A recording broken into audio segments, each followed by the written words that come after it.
하나님 말씀 고린도전서 16장 1절에서 22절 말씀입니다. 하나님 말씀 고린도전서 16장 1절에서 22절 말씀입니다.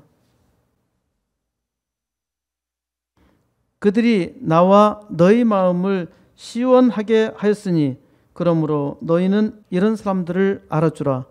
아멘. 그들이 나와 너희 마음을 시원하게 하였으니, 마음을 시원하게 하는 하나님의 종이 되기를 바랍니다. 세상 참으로 갑갑하지요. 코로나 때문에 입을 닫고 다니니까 갑갑하고, 또 세상 악한 자들이 사람들의 입을 막아놓고 악한 말로 떠드니 어찌할 줄 몰라 갑갑하지요. 오늘 하나님의 말씀은 마음을 시원하게 합니다. 오늘 말씀에 하나님의 감동이 넘쳐서 마음이 시원해지고 만나는 사람을 모두 시원하게 하며 세상을 시원하게 하시는 역사 이루시기를 우리 주 예수 그리스도 이름으로 축원드립니다. 소망교회 곽선희 원로 목사님의 설교에서 옮긴 이야기를 소개합니다. 소망교회의 어느 권사님의 이야기인데 원전은 찾지 못했습니다. 인터넷에 여러 버전이 떠돌아다니는데 가장 많이 돌고 있는 버전을 소개하겠습니다. 남편은 이미 세상을 떠났고 아이들은 다 유학을 보냈다. 경제적으로도 넉넉했다. 그러나 이렇게 의미 없이 살 수 없다는 생각에 호스피스 병원에 간병인으로 봉사하기로 결심했다. 호스피스 병동은 3개월 이내에 죽음을 맞이하는 환자들이 모여 있는 곳이다. 그래서 호스피스 공부를 하고 시험에 합격했다. 호스피스 병동에서 맨 먼저 만난 환자분은 80대 할아버지였다. 이분도 죽을 날만 기다리고 있는 상태였다. 입에 음식을 넣어드리고 목욕도 시켜드리고 화장실에 모시고 가고 온갖 굳은 일을 성심성의껏 봉사했다. 어느 날 이 할아버지에게 복음을 전해야 하겠다는 마음을 품었고, 그래서 할아버지를 위해서 기도하고 할아버지에게 성경을 읽어드리며 찬송도 불러드렸다. 어느 날 이 할아버지는 간병인에게 뜻밖의 요청을 했다. 간병인 아주머니, 나하고 결혼합시다. 며칠 지나면 죽을 할아버지가 결혼하자는 것이다. 그런데 이 권사님 대답이 더 가관이었다. 그래요, 까짓것 결혼합시다. 한 번 과부나 두 번 과부나, 과부는 어차피 과부이니까요. 그래서 바로 변호사를 통해서 혼인신고를 하고 법적으로 부부가 되었다. 그러거나 말거나 권사님은 처음 품었던 마음으로 열심히 섬겼다. 얼마 후 이 할아버지가 임종을 하면서 권사님 손을 잡고 신앙 고백을 했다. 하나님께서 나를 사랑하사 당신 같은 천사를 보내주셔서 구원해 주시니 참으로 감사합니다.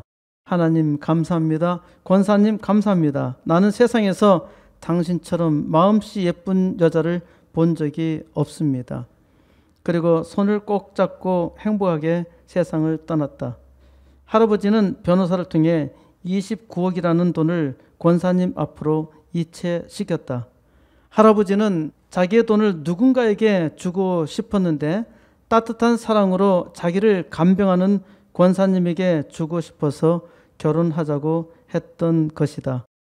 석 달 만에 29억 원이 들어왔다.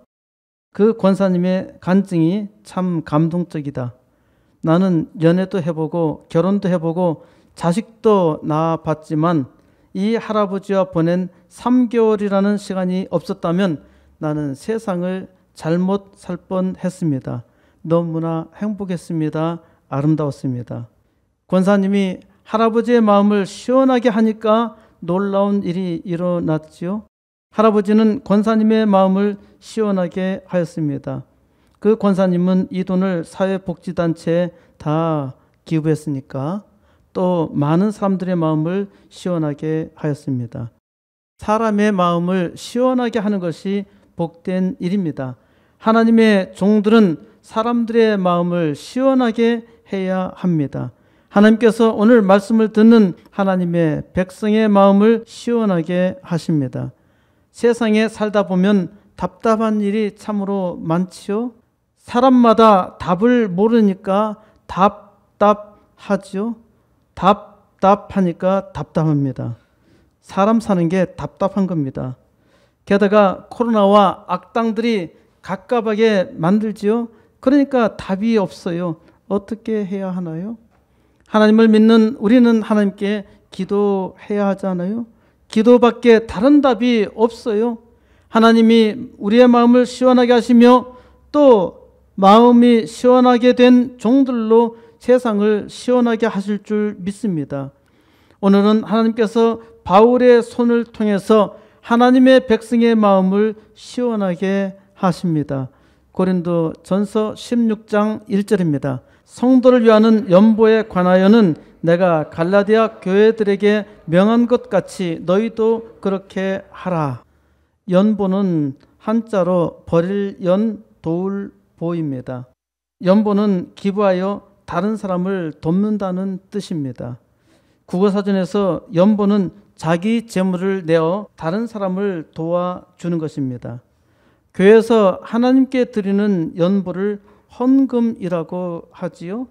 바울은 성도를 위하는 연보에 관하여 말합니다. 여기서 연보는 성도를 위한 연보있죠. 이게 무슨 연보입니까? 가난한 사람들에게 돕기 위해서 드리는 헌금입니다. 내가 갈라디아 교회들에게 명한 것 같이 너희도 그렇게 하라. 이 말은 바울이 전에 갈라디아 교회들에게 연보를 하도록 강력하게 요청하였다는 것입니다. 종종 교회가 뒤에 단수로 나오는데 여기서는 갈라디아 교회들이라고 하였습니다. 이걸로 볼 때 갈라디아의 교회가 여럿이 서 있었다는 말입니다. 또한 너희도 그렇게 하라는 것입니다. 이는 코린트 교인들도 똑같이 연보하라고 명하고 있습니다. 가난한 사람들을 위해서 헌금해야 하고 가난한 사람들을 위해서 도와야 합니다. 이것은 헌금의 한 가지 용도입니다. 요즘은 국가가 부유해져서 국가가 가난한 사람들을 돕습니다. 예전에는 국가가 가난한 사람들을 돕지 못하고 교회가 나서서 도왔습니다. 교회는 영육이 가난한 사람을 도와야 합니다. 그래서 헌금은 영적인 사업과 육적 안녕을 위한 사업에 쓰여져야 합니다. 이에 대한 방편으로 코스모스 교회는 80개 개척교회 후원과 2개 학교 세우는 일을 하고자 기도하며 힘쓰고 있습니다. 여러분이 드린 헌금은 교회의 기둥을 세워서 세상의 복이 되게 하고 또 학교의 기둥이 되어서 아이들을 사람답게 양육하는 초석이 됩니다. 바울은 헌금을 하라고 명령하는데 하나님의 백성이라면 반드시 헌금을 해야 합니다. 믿는 사람만 연보를 하는 것이 아니라 구경 왔던 사람들 중에서도 연보하고 싶은 사람은 연보를 한대요. 당신도 좀 가서 한 5원 내구려. 요새 5원은 돈도 아니죠. 5원 헌금하라는 말입니다. 믿는 사람만 연보를 하는 것이 아니라 구경 왔던 사람들 중에서도 연보를 하고 싶은 사람은 연보를 한대요. 구경 왔던 사람들이라는 것은 처음 교회에 오는 사람들을 말하는 거죠. 그러니까 당신도 좀 가서 라는 말은 이 사람도 교회 구경을 갔던 겁니다. 한 5원 내구려. 5원 내라는 말로 볼 때 상당히 오래된 말이라는 것을 알 수가 있죠. 이 이야기는 강경애가 지은 장편소설 인간 문제에 나오는 이야기입니다. 인간 문제는 1933년 8월 1일부터 12월 22일까지 동아일보에 연재되었었는데 일제 식민지 상황에서 농민과 노동자의 참담한 삶을 그리고 있는 사실주의적 작품입니다. 하나님을 믿는 사람은 당연히 헌금을 하지만은 사람들은 교회 가면은 헌금을 해야 한다고 생각하지요. 2절 매주 첫날에 너희 각 사람이 수입에 따라 모아두어서 내가 갈 때 연보를 하지 않게 하라. 여기 2절의 말씀은 헌금의 방법입니다. 첫째로 헌금은 매주 첫날에 해야 합니다. 매주 첫날은 일요일 주일이죠.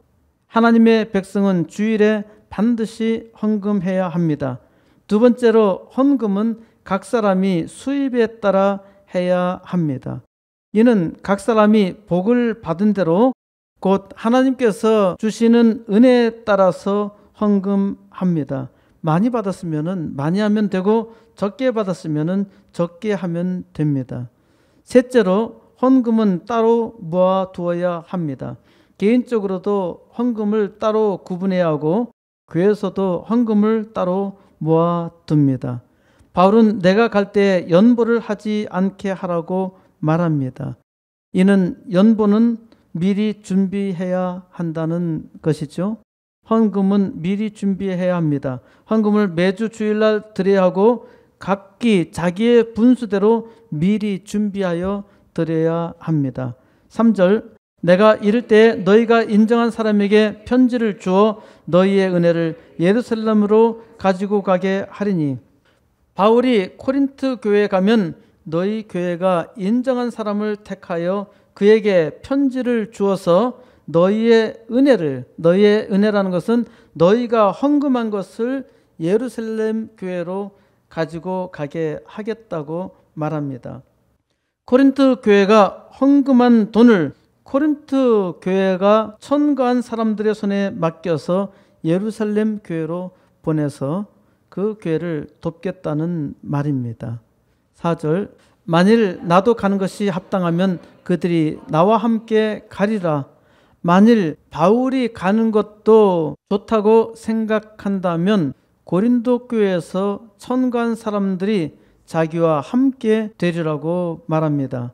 5절 내가 마케도니아를 지날 터이니 마케도니아를 지난 후에 너에게 가서 6절 혹 너희와 함께 머물며 겨울을 지낼 듯도 하니 이는 너희가 나를 내가 갈 곳으로 보내어 주게 하려 함이라. 제가 마게도냐를 자꾸 마케도니아라고 읽는데 이 마게도니아라는 지방은 지금도 마케도니아로 옛날과 지금과 똑같이 있습니다.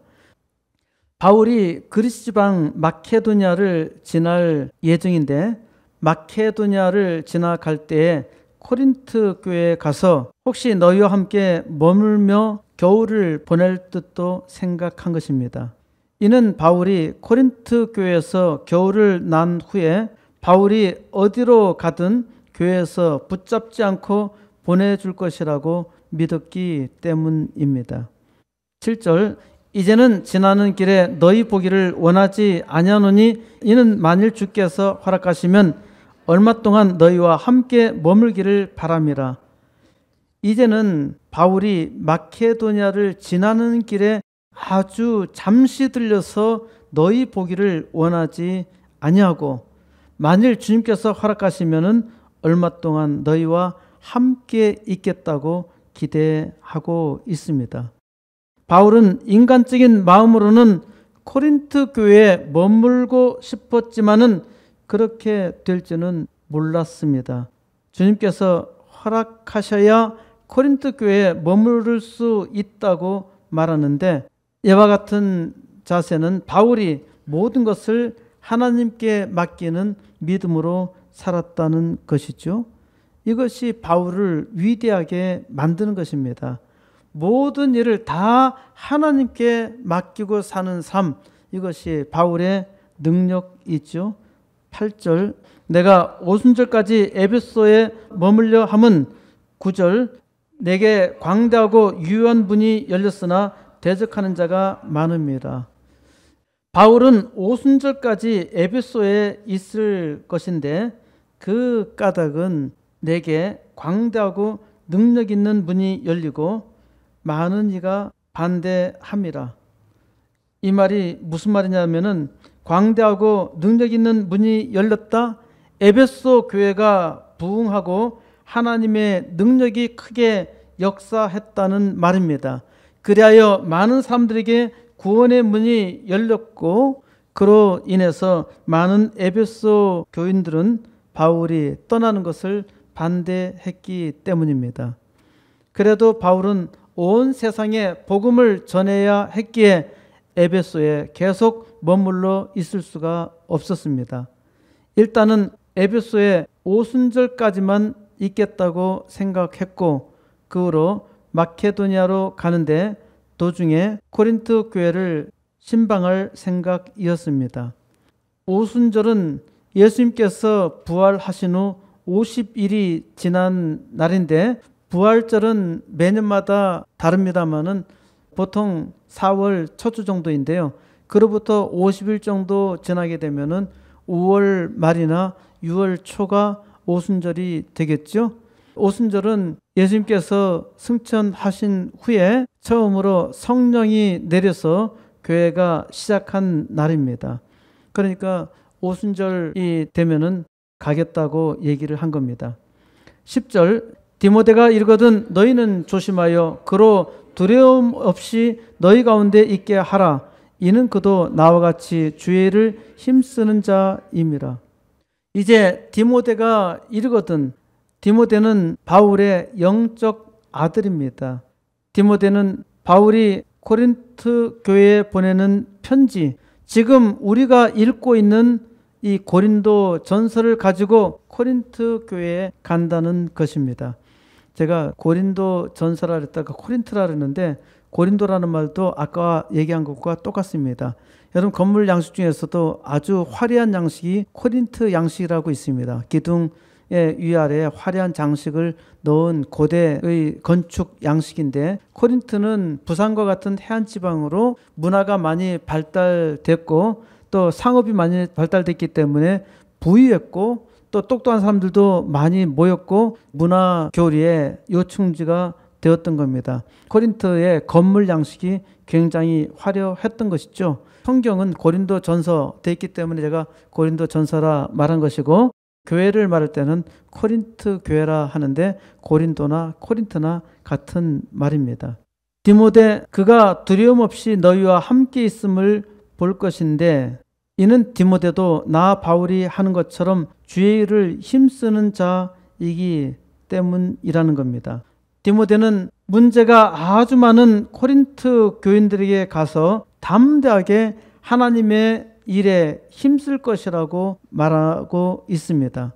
디모데가 열심으로 하나님의 일에 힘쓸 것인데 디모데가 아주 훌륭하죠. 하나님의 일을 하는 사역자는 다 디모데와 같이 담대하게 믿음으로 열심히 사역해야 합니다. 11절 그러므로 누구든지 그를 멸시하지 말고 평안히 보내어 내게로 오게 하라. 나는 그가 형제들과 함께 오기를 기다리노라. 그러므로 누구든지 디모데를 무시하지 말라고 합니다. 그러나 디모데가 나 바울에게로 돌아오고자 한다면 평안히 보내라고 합니다. 디모데가 코린트 교회를 떠나고자 한다면 언제든지 기꺼이 보내주라고 말하는 겁니다. 나는 그를 형제들과 함께 기다리노라. 바울은 항상 디모데를 기다리고 있었습니다. 바울과 함께 형제들이 디모데를 기다리고 있었는데 디모데는 그만큼 인정받고 훌륭한 사람이라는 것을 알 수가 있죠. 12절 형제 아볼로에 대하여는 그에게 형제들과 함께 너에게 가라고 내가 많이 권하였으되 지금은 갈 뜻이 전혀 없으나 기회가 있으면 가리라. 바울은 아볼로 형제에게 코린트 교회에 가라고 크게 권하였지만 지금 갈 생각이 전혀 없었습니다. 나중에 기회가 있으면 가리라고 했는데 아볼로는 나중에 코린트 교회에 갑니다. 바울이 아볼로 형제에 대해서 말한 것은 코린트 교회에서 아볼로는 바울만큼 영향력이 이렇게 말합니다. 나는 심었고 아볼로는 물을 주었으되 이 말은 나는 심었고 라는 말은 코린트 교회는 바울이 개척하였다는 말이고 아볼로가 물을 주었다는 말을 볼 때 아볼로는 코린트 교회 부흥에 막강한 영향을 미쳤다는 말입니다. 그러니까 바울도 중요하고 아볼로도 중요하죠. 코린트 교회에서 둘 다 중요하단 말입니다. 그런데 바울이 너 코린트 교회를 내가 부흥시켰으니까 너 좀 가거라 부탁을 많이 했는데도 불구하고 원래 크게 했다, 아주 강하게 했다는 말입니다. 부탁을 했는데도 아볼로는 부탁할 때 가지 않았었습니다. 13절 깨어 믿음에 굳게 서서 남자답게 강건하라. 바울이 고린트 교인에게 주는 권면은 5가지입니다. 첫째로 깨어, 하나님의 백성은 항상 깨어 있어야 합니다. 잠시라도 깨어 있지 않으면 시험에 빠집니다. 하나님께서 은혜 주실 때조차도 항상 깨어 있어야 합니다. 어떤 사람은 은혜를 받고 시험에 들기도 하거든요. 은혜를 많이 받았음에도 불구하고 사람은 시험 들어요. 왜 그럴까요? 사람은 넘어지기가 아주 쉬워요. 잘 섰는데 툭 건들면은 무너져 버린단 말입니다. 30년 동안 공을 세웠어도 단 한순간에 무너지는 것이 사람입니다.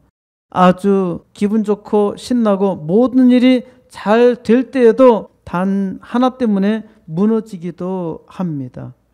우리는 그리스도인이기 때문에 항상 위험에 빠질 수 있다는 점을 명심해야 합니다.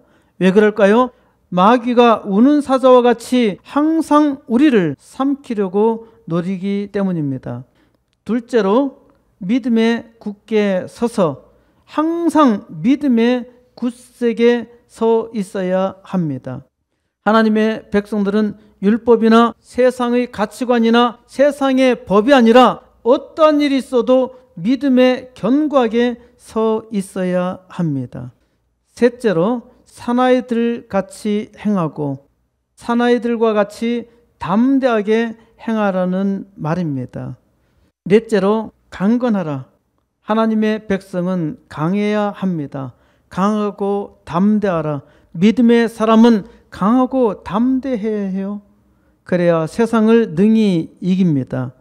14절 너희 모든 일을 사랑으로 행하라. 마지막 5제로 너희 모든 일을 사랑으로 행하라. 모든 일을 사랑으로 행하는 것은 가장 기본적이며 무엇보다 중요합니다. 여기 원문은 너희 모든 일을 사랑 안에서 행해지게 하라. 너희 모든 일을 사랑 안에서 행해지게 하라. 우리말로는 너희 모든 일에 사랑으로 행하라 라고 번역한 것이 바람직하지만은 사랑 안에서 행해진다는 것은 그 일을 향하는 주체가 내가 아니라는 말입니다. 잘 생각해 보세요. 내가 사랑으로 행하기를 원하지만은 사랑으로 행하는 것이 어렵지 않아요? 사실 못하지 않아요? 하나님의 은혜를 받은 백성이 모두 다 한 마음으로 사랑으로 행하기만 한다면 세상은 금방 바뀌어요. 그런데 우리도 너무 부족합니다. 내가 사랑으로 행할 수 있다는 것은 내가 아니라 내게 주신 하나님의 은혜입니다. 그러니까 사람은 사랑으로 행하기를 원하지만은 사람이 사랑으로 행하는 것은 불가능하다는 것을 알아야 합니다. 청춘이 젊었을 때 한번 눈이 빡 가면은 평생 불꽃처럼 타오르는 사랑을 할 수 있을 것처럼 보이지만은 오래 못 가지요. 오래 가는가요? 평생 가는가요? 처음 마음이 계속 가는가요? 참으로 어려운 일입니다. 그러니까 사람이 사랑으로 행하는 것은 자기가 아니라 하나님이 행하는 것입니다. 그러므로 사람은 모든 일을 하나님께 믿고 맡기며 하나님을 의지할 때 하나님께서 사랑으로 행하십니다. 그래서 믿음의 사람은 하나님께서 사랑으로 행하는 것을 봅니다. 사람은 사랑할 수 있는 능력이 없어요. 부패했기 때문입니다. 아주 드물게 천사와 같은 사람이 있기는 하지만은 정말 어려운 일입니다.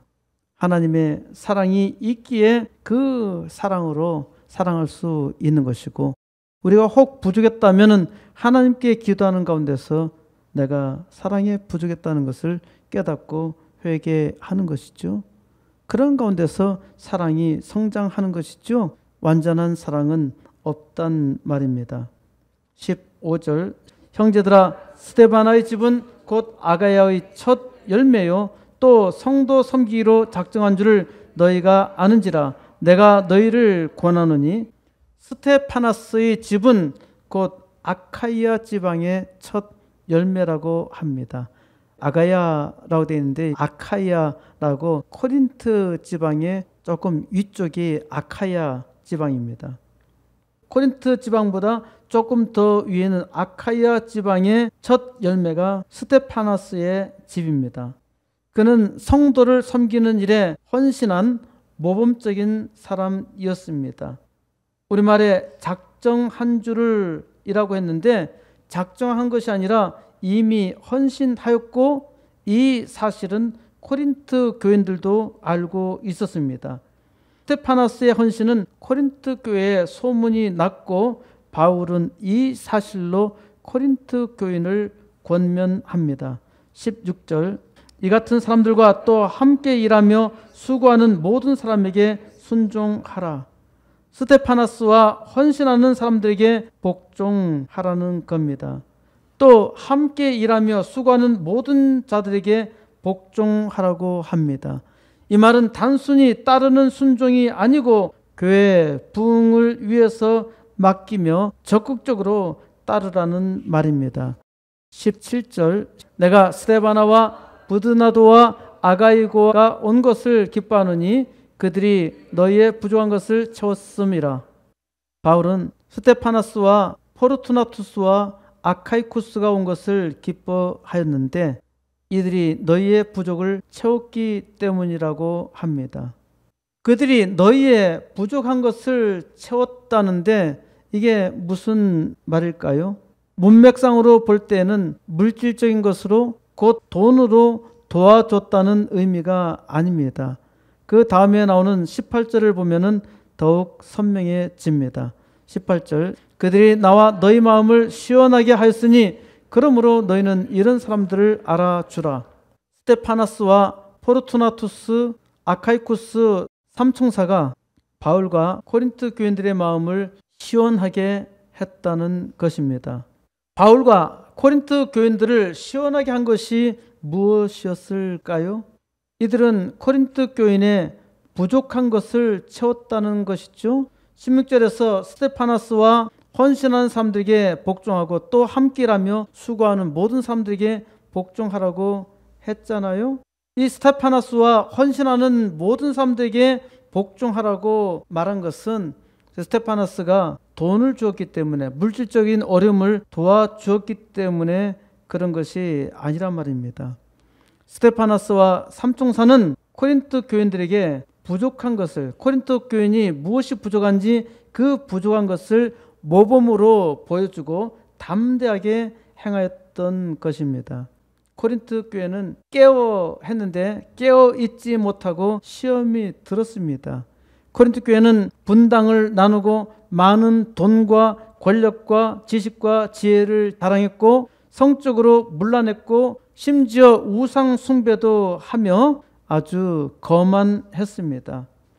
게다가 영적으로 방언과 예언의 은사로 인해서 교회가 상당히 혼란스러웠어요. 가장 혼란스럽고 거만한 교회가 코린트 교회였죠. 이런 코린트 교회의 헌신적인 섬김과 담대한 믿음으로 새롭게 한 겁니다. 바울은 코린트 교회로 말미암아 갑갑하고 답답했는데 스테파나스 삼총사가 이 문제를 시원하게 해결한 겁니다. 그래서 나 바울과 코린트 교인들을 시원하게 했다고 말하며 바울은 마음을 시원하게 하는 이런 사람을 알아주라고 말합니다.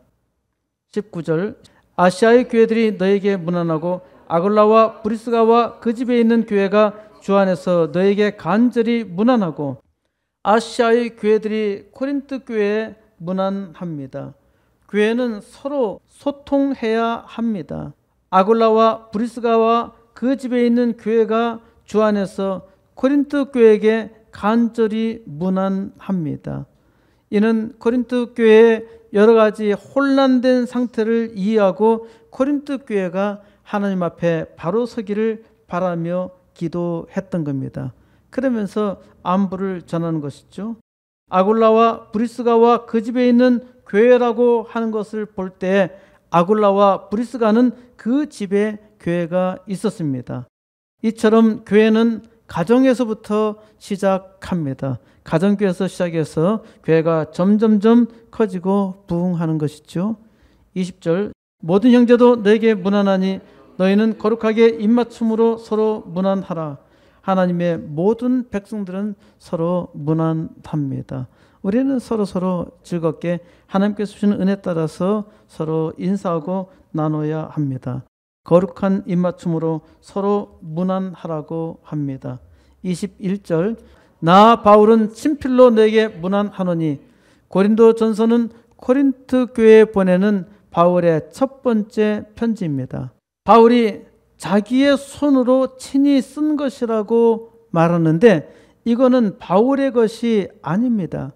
하나님께서 바울의 손을 통해서 계시해 준 것입니다.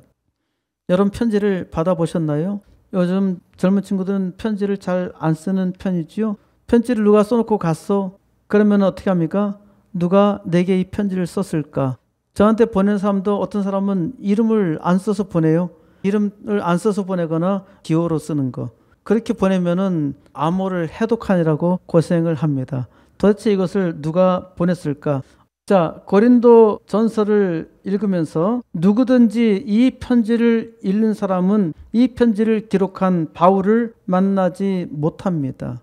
누구든지 고린도 전서를 읽으면서 하나님을 만나고 하나님을 고백합니다. 아무도 이 편지를 쓴 바울을 보지 못하며 하나님의 은혜에 감동하며 하나님께 감사합니다. 사도 바울에게 감사하는 사람은 단 한 사람도 없어요. 아주 이상한 신학자는 바울에게 감사할 수 있지만은 하나님을 믿는 사람 중에 바울에게 감사하는 사람은 없어요. 하나님께 감사한단 말입니다. 그러면 누가 쓰신 거예요? 하나님이 쓰신 것이고 하나님이 바울의 손을 통해서 쓰신 것입니다. 하나님께서 바울을 통해서 사람의 마음을 이 편지를 읽는 사람의 마음을 시원하게 하셨어요. 이것이 놀라운 일이죠. 22절 만일 누구든지 주를 사랑하지 아니하면 저주를 받을지어다. 우리 주여 오시옵소서. 무시무시한 말이죠. 만일 누구든지 주를 사랑하지 아니하거든 저주를 받을지어다. 하나님께서 자기 자신을 들여서 죽기까지 자기의 사랑을 고백하시는데 그 고백을 듣고 하나님을 사랑하지 않는다면 그야말로 그것이 저주 아닌가요? 이 세상에서 가장 멋지고 능력 있고 사랑 넘치는 사람이 여러분들이 너무너무 흠모한 사람이 여러분에게 어느 날 프로포즈 하는데 결혼한 사람 빼고 프로포즈 하는데 거절하는 사람이 있을까요? 있기도 하지요. 설마 내게 굴러온 떡이려고 포기하는 사람들도 있단 말입니다. 바로 그것이 자기에게 저주가 아닌가요? 종종 어떤 사람들은 자기의 과거를 후회하면서 이야기하는 사람이 있습니다. 그때 내가 고백을 받아줬더라면 시간이 지나서 후회하는 거죠. 저 사람이 그렇게 좋은 사람일 줄 몰랐어. 온 우주를 만드시고 천지를 주관하시는 하나님께서 천지를 주관하시는 하나님께서 바로 내게 사랑한다고 고백하셨습니다. 하나님의 고백을 듣고 사랑하지 않는다면 그것이 저주입니다. 우리 주여 오시옵소서. 이 말이 원어로는 마라나타입니다. 마라나타는 아람어 고대 시리아어로 마란은 주라는 뜻이고요. 아타는 오시다라는 말입니다. 오소서 주님, 이 말을 아람어로 마라나타입니다. 영어 성경 보면은 종종 마라나타로 번역되어 있고요. 종종은 원어를 그대로 쓰는 것이 좋을 때가 있습니다. 마라나타, 이 말 자체가 좋은 겁니다. 그들이 나와 함께 너희 마음을 시원하게 하였으니 스테파나스 삼총사가 바울과 코린트 교인들의 마음을 시원하게 하였습니다. 교회는 스테파나스 삼총사와 같이 사람의 마음을 시원하게 하는 사람이 있습니다.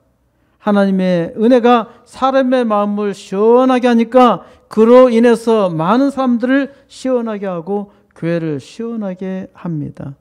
그런데 안타깝게도 오늘날 교회가 갑갑하고 답답합니다. 왜 그럴까요? 은혜가 없는 이전의 코린트 교회처럼 잘난 척하고 자기의 잘남을 자랑하고 있기 때문입니다. 잘생겼지요. 많은 것을 가졌지요. 능력이 있지요. 그런데 도울 줄 몰라요. 사랑이 없어요. 자기만을 자랑합니다. 악을 행해요. 세상 사람들도 이런 사람들을 무시하잖아요. 그런데 교회에 들어와서 자기가 대단히 잘난 것처럼 말을 합니다.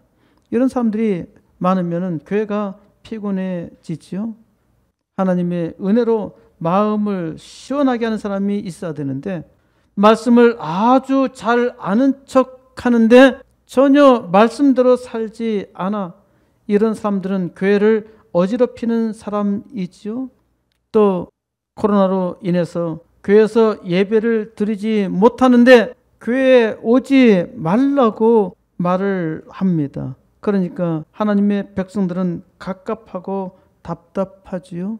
누가 사람들과 이런 교회를 시원하게 할 수 있겠습니까? 그들이 나와 너희 마음을 시원하게 하였으니 이제 여러분의 차례입니다. 하나님은 바로 여러분을 이 갑갑하고 답답한 세상에 이 때를 위해서 보내셨습니다. 깨어서 이를 깨닫는 사람은 자기의 사명이 무엇인지 깨닫고 사명을 위해서 기도하며 수고합니다. 하나님께서 시원하게 하시사 그 마음이 시원한 종들은 이제 믿음에 서서 믿음에 담대하게 서서 세상을 시원하게 하고자 기도하며 모든 수고를 다합니다. 마라나타, 우리 주님은 오셨고 다시 심판주로 세상에 오십니다. 우리 주님 세상에 다시 오기 전에 이 세상을 시원하게 하는 역사를 이루어야 하지 않겠습니까? 오늘 하나님의 말씀으로 감동을 받은 여러분들이 하나님께서 여러분을 시원하게 하시는 그 마음으로 말미암아 여러분의 가정과 이웃을 시원하게 하시고 세상을 시원하게 하여서 세상이 시원하게 되는 역사 이루시기를 우리 주 예수 그리스도의 이름으로 간절히 축원드립니다.